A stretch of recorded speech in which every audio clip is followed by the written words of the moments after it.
नमस्कार, भटकंती चॅनलमध्ये आपले स्वागत आहे। शेगाव आनंदसागर मागच्या 4 ते 5 वर्षापासून बंद आहे। 2018ला हा प्रकल्प बंद करण्यात आला होता, पण हा प्रकल्प बंद करण्यात का आला? आनंदसागर पुन्हा सुरू होणार की नाही? आता सध्या आनंदसागरमध्ये काय काय सुरू आहे असे बरेच प्रश्न तुमच्या मनात येत असतील, तर अशा सर्व प्रश्नांची उत्तरे या व्हिडिओमधून तुम्हाला मिळून जातील। व्हिडिओ शेवटपर्यंत बघा। आनंदसागरमध्ये जाण्यासाठी हा भुयारी मार्ग आहे। आनंदसागर पाहण्यासाठी सध्या कुठलेही तिकीट नाही, सर्व फ्री आहे। चला तर या भुयारातून आपण आज जाऊया, पाहूया आनंदसागरमध्ये सध्या काय पाहण्यासारखे आहे। इथूनच आनंदसागरचा परिसर सुरू होतो। 2016 ते 17 मध्ये या परिसरात खूपच गर्दी असायची आणि आज पहा, इथे काहीच गर्दी नाही। आनंदसागरमधील हे आध्यात्मिक केंद्र आहे, ते सध्या सुरू आहे। या आध्यात्मिक केंद्रामध्ये थोर संतांच्या मूर्त्या या ठिकाणी ठेवण्यात आलेल्या आहेत।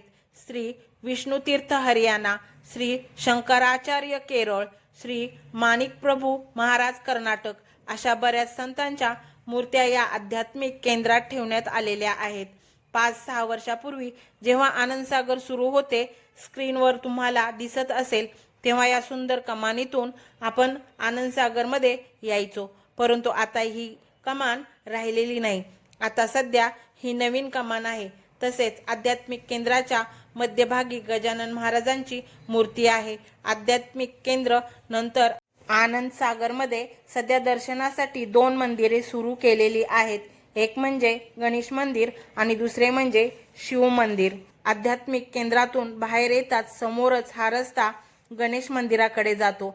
आनंदसागरमध्ये दर्शनासाठी जे 2 मंदिरे सुरू केलेली आहेत, त्यापैकी एक म्हणजे हे गणेश मंदिर।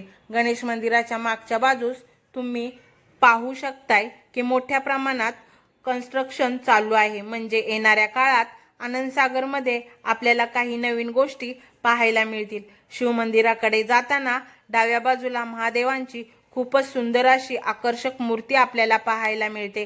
कोविडच्या अगोदर जेव्हा आनंदसागर सुरू होते, तेव्हा आनंदसागर एक्सप्रेस नावाची एक मिनी ट्रेन होती। त्या ट्रेनची पटरी इथे पाहायला मिळते।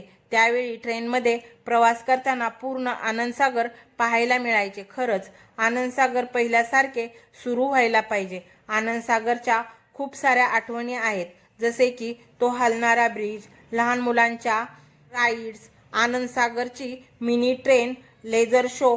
उजव्या साईडला जो एरिया दिसतोय त्या ठिकाणी पहिले आईस्क्रीम पार्लर होते, आज या ठिकाणी काहीच नाही। समोरच एक सुंदर असे शिवमंदिर आहे। आतमध्ये जाऊन आपण महादेवांचे दर्शन घेऊ। तर शेगावला आल्यानंतर तुम्ही पण आनंदसागरला नक्कीच भेट द्या। इथे सध्या आध्यात्मिक केंद्र, गणेश मंदिर आणि शिवमंदिर पाहण्यासाठी उपलब्ध आहे।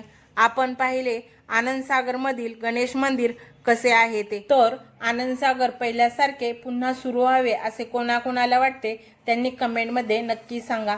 आणि हा व्हिडिओ कसा वाटला हेही सांगा। आणि माझ्या ह्या व्हिडिओला लाईक, शेअर आणि सबस्क्राईब करा। धन्यवाद।